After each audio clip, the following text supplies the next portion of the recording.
যে কোনো শাস্তি তারা মাথা পেতে নিতে একটু পিছু সেই আত্মত্যাগের সাক্ষ্য বহন করে আছে আলু জেলে প্রতিটি দেহ। আজ শতাধিক বছর বাদে ভারত মাতাকে ব্রিটিশ শাসন মুক্ত করা এই অনাবশ প্রচেষ্টা জেলের প্রতিটি গোটা ভারতবাসীর কাছে তার প্রণব।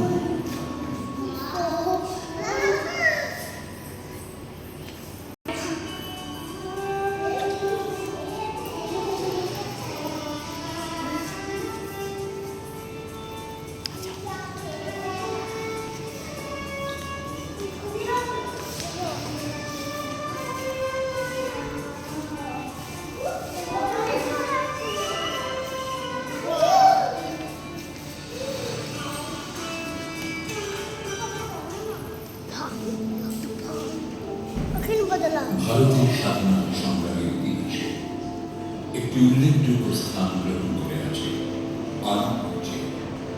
ব্রিটিশ শাসন পরাধীনতা থেকে স্বদেশকে মুক্ত করার প্রয়াসে সক্রিয়ভাবে ব্রতী হওয়ার অবদানে বহু বিপ্লবী এখানে কারারত হন, বহু বিপ্লবীকে এখানে ফাঁসি দেওয়া হয়। বিদেশ থেকে পড়াশোনা করে ভারতে অরবিন্দ ঘোষ ভারতের স্বাধীনতা সংগ্রামকে ঘনিষ্ঠভাবে জেনেছিলেন। বহু পরিকল্পনা তিনি এবং তার ভাই বাণিজ্য করার জন্য অনুশীলন।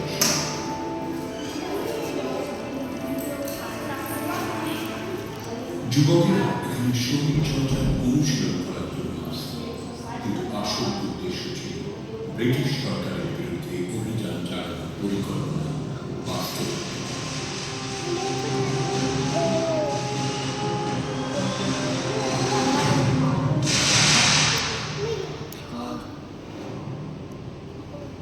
সেই সময় অরবিন্দ ঘোষ ও তাঁর ভাই বারীন্দ্র ঘোষের নেতৃত্বে সাপ্তাহিক পত্রিকা যুগান্তর প্রকাশিত। এই পত্রিকা প্রতিনিয়ত সরকারের আক্রমণের শিকার হচ্ছে, নিষিদ্ধ করা হয়েছে। স্বাধীনতা সংগ্রামের প্রধান বিরোধীদের অন্যতম ছিলেন নিষ্ঠুর ব্রিটিশ অফিসার কিংসফোর্ড, যিনি বারবার এই ধরনের সংবাদপত্র নিষিদ্ধ করেছিলেন। সর্বদা উনি ছিলেন বিপ্লবীদের প্রধান।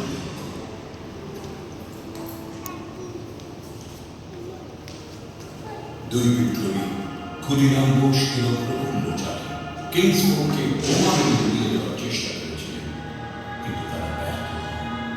ব্রিটিশের হাতে ধরা পড়ার আগে দেশপ্রেমিক প্রফুল্ল চাকি আত্মহত্যা করেন।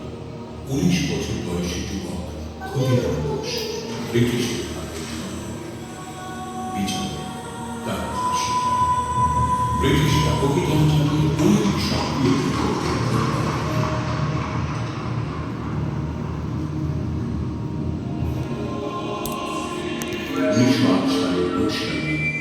32 নম্বর মুরারিপুকুর রোডে অভিযান চালিয়ে 14 জন সাহসী দেশপ্রেমীকে গ্রেপ্তার করা হয়। তাদের বিরুদ্ধে রুজু করা হয় মানিকতলা বোমা ষড়যন্ত্র মামলা।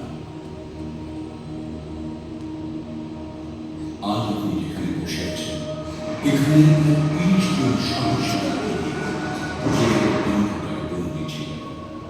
বিপ্লবীরা কারাগারের চার দেয়ালে থামতে পারে, কিন্তু দেয়াল কখনো বিপ্লবকে থামাতে পারেনি।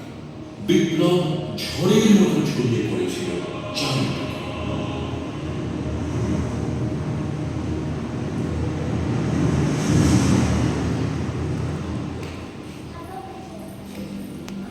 বিপ্লবীদের জেল ভাঙার পরিকল্পনা ছিল। এই উপলক্ষে কারাগারের মানচিত্র তৈরি করা হয়েছিল। 23 নম্বর ওয়ার্ডে উত্তরের প্রাচীরে একটি পাটের গুদাম এবং নানা ছিল।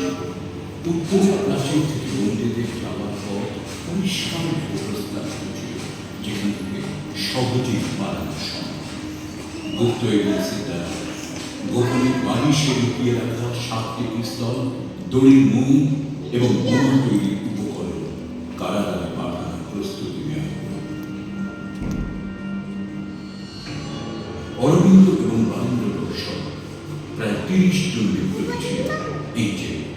হঠাৎ খবর এলো রবীন্দ্রনাথ ঘোষের ব্রিটিশ সরকারের রাজসাক্ষী হয়েছে। সমস্ত পরিকল্পনা তিনি ব্রিটিশকে জানাবেন। আন্দোলনের জন্য এটি একটি অত্যন্ত বিপজ্জনক বিষয়।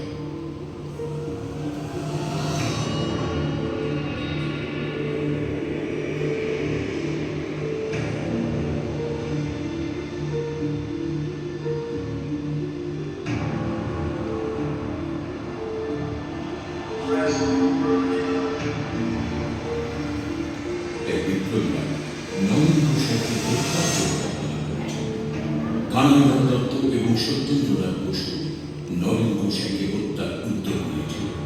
পিস্তল আনা হয়েছিল যে কানাইলাল এবং সত্যেন্দ্র সরকারি সাক্ষী হওয়ার ইচ্ছে প্রকাশ করলেন, কিন্তু শর্ত দিল তার আগে তারা একবার নরেন ঘোষালের সঙ্গে দেখা করবেন। 1908 সালের 31 অগস্ট নরেন ঘোষাল তাদের সঙ্গে দেখা করলেন। তার শরীরে তাকে শেষ করে দেওয়া হল। বিচারে কানাইলাল দত্ত ও সত্যেন্দ্রনাথ বসুর ফাঁসি। দুজনের বিপ্লবের চেতনা ছিল এতই প্রবল যে এই দুঃসাহসী বিপ্লবীদের মুখে একটি শব্দও আসে। তারা হাসতে হাসতে আলিঙ্গন করেছিলেন।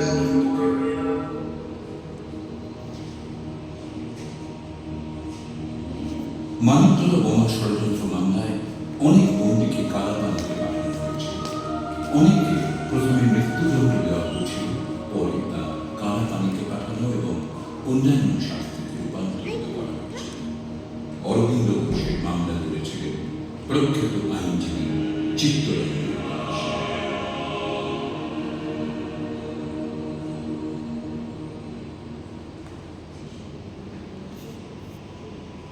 বিপ্লবের অনির্বাণ শিখাকে চিরপ্রজ্বলিত রাখা